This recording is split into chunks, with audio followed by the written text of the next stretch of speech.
Auction time. This is the 5E series auction. 5E01. This point is done on video, or was done on video. Yes, yes. Almost eccentric. I was going to put a bunch of notches in here, but I decided not to. Just out of a time-saving measure, I guess. I was running out of time. I'm still getting adjusted to living here, so I've got limited amounts of time, so I just stopped at these two notches above the base notches.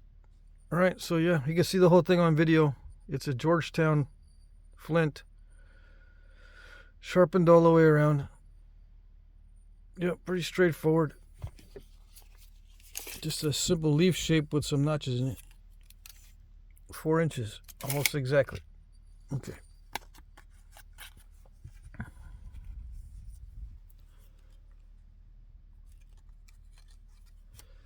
(5E02). This one is also done on video. It's a Plano-convex, which means it's flatter on one side than the other. One side's rounded, one side's flat. I did this on video. I think I mentioned that already.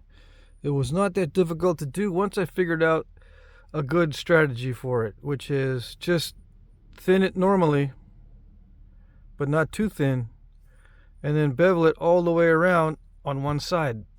And then you get it rounded because it lowers the edge when you're beveling it, and it makes this edge appear more rounded. I mean, this side, this face, appear more rounded than this side. Yeah. So that's it. Interesting concept. I think they did this for sharpening purposes, not necessarily for thinning like I was originally thinking about. I originally thought that maybe they would do the Plano-convex for the thinning, but you can just thin it normally, and then when you bevel it around only on this one side, you get this rounded effect on this one side. Okay. 5E03. I actually made this morning. It's just a simple corner notched point. I made it out of one of the bifaces I think I generated on video. I refurbished some bifaces, right? I think this is one of those that I refurbished. But I did not do this whole point on video, just the biface. Yeah. It's a high quality chert. So this was actually easy to knap, relatively speaking. Sharpened all the way around. Let's see, what's the size? I didn't measure the other one, did I? It's 3 1/8. All right, let's see. I'm curious about the weight.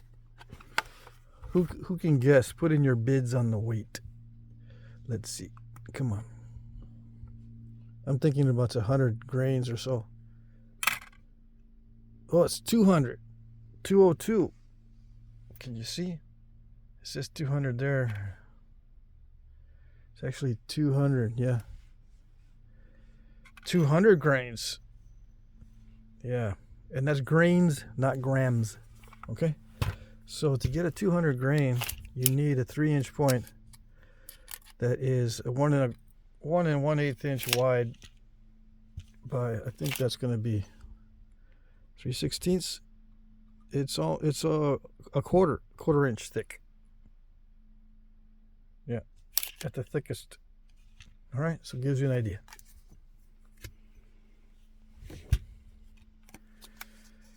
(5E04). I made this last night from one of those bifaces I refurbished. I was practicing doing the notching. Yeah, not the notching. Golly, I can't think today. Practicing doing the serrations. Yeah. I'll be making more like this with this kind of serration. It's not that thin because I was afraid of snapping it, but it's high grade material. It's almost like the Georgetown cortex, or sometimes there's lighter areas of Georgetown that look like cortex, but it's not. It's just high grade, kind of chalky chert, but it napped well. Yeah. And I like this type of serration. So yeah, it was enjoyable to nap this one. Nothing complicated. The only thing that was nerve-wracking was the length. I was afraid to snap it. It's 2 5/8. Oh, it's a little bit over 2 5/8. Yeah. This one might be 100 grains. Let's see. 66 grains. You can't see it, but yeah, 66 grains.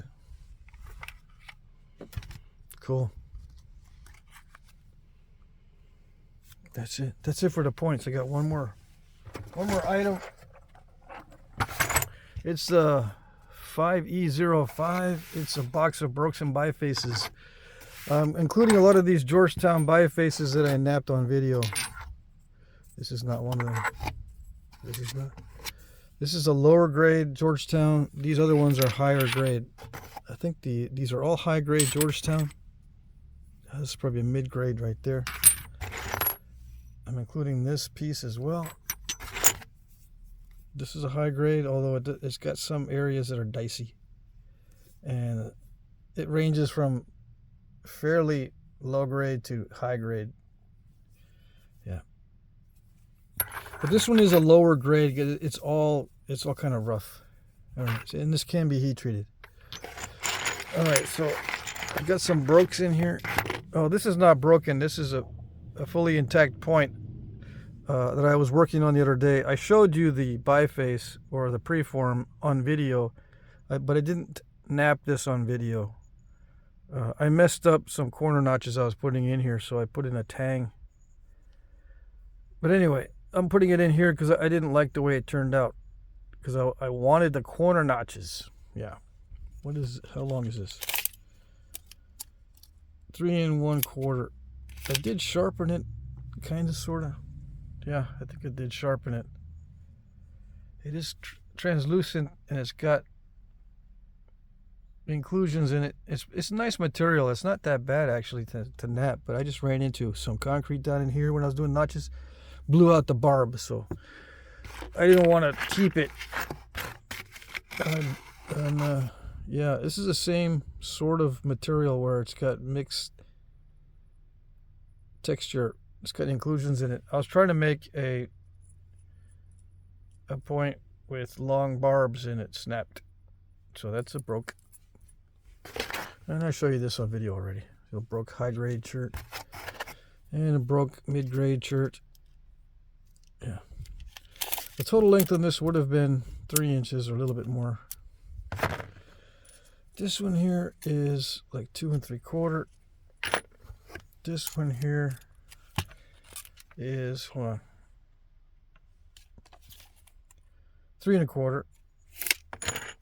This is a biface that I found that I made a long time ago, but it snapped, of course. It was in my stack of landscaping here, landscaping stone. 2 3/4. I don't know. I didn't chip it to figure out if it was high grade or not. And I don't even remember making this, so it might be from someone else. I don't know.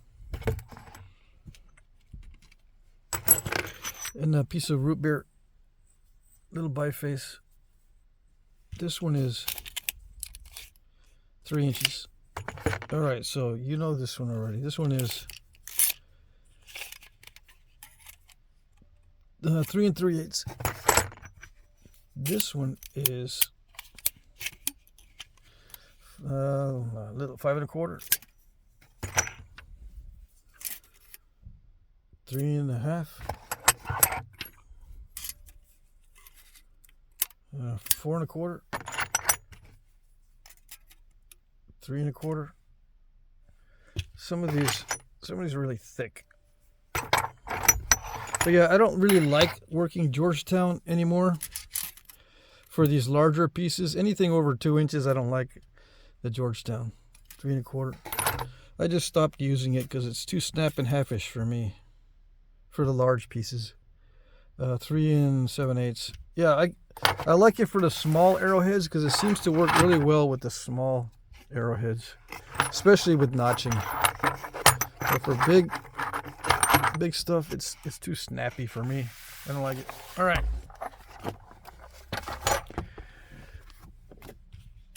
Here we go. Let's see. These are my cheat notes. These are the rules, or cheat notes of the rules. Okay. A better description of the auction is in the description box below. Please look at my previous auctions to see how they work. Yep.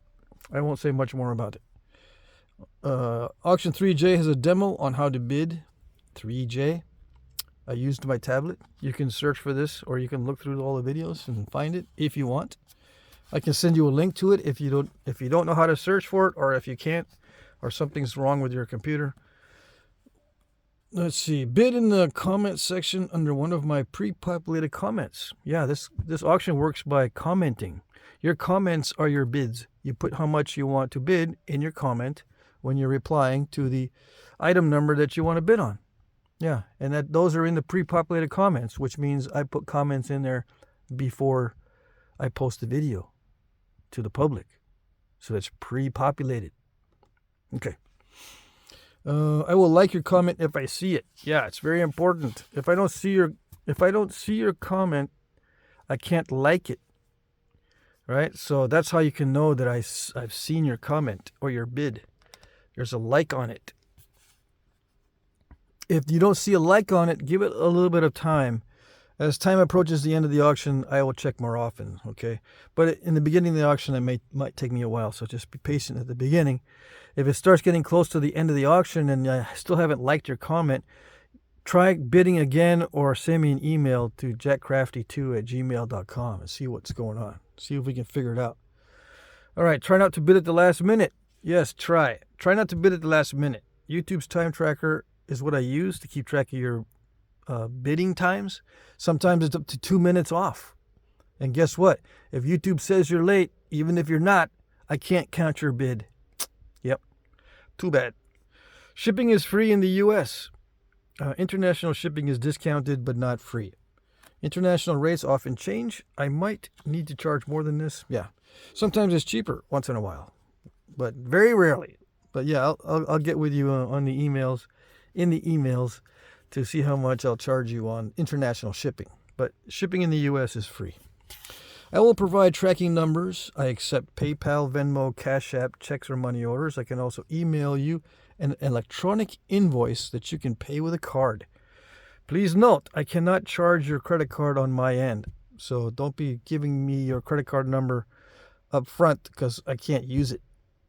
Yeah, PayPal won't let me charge it.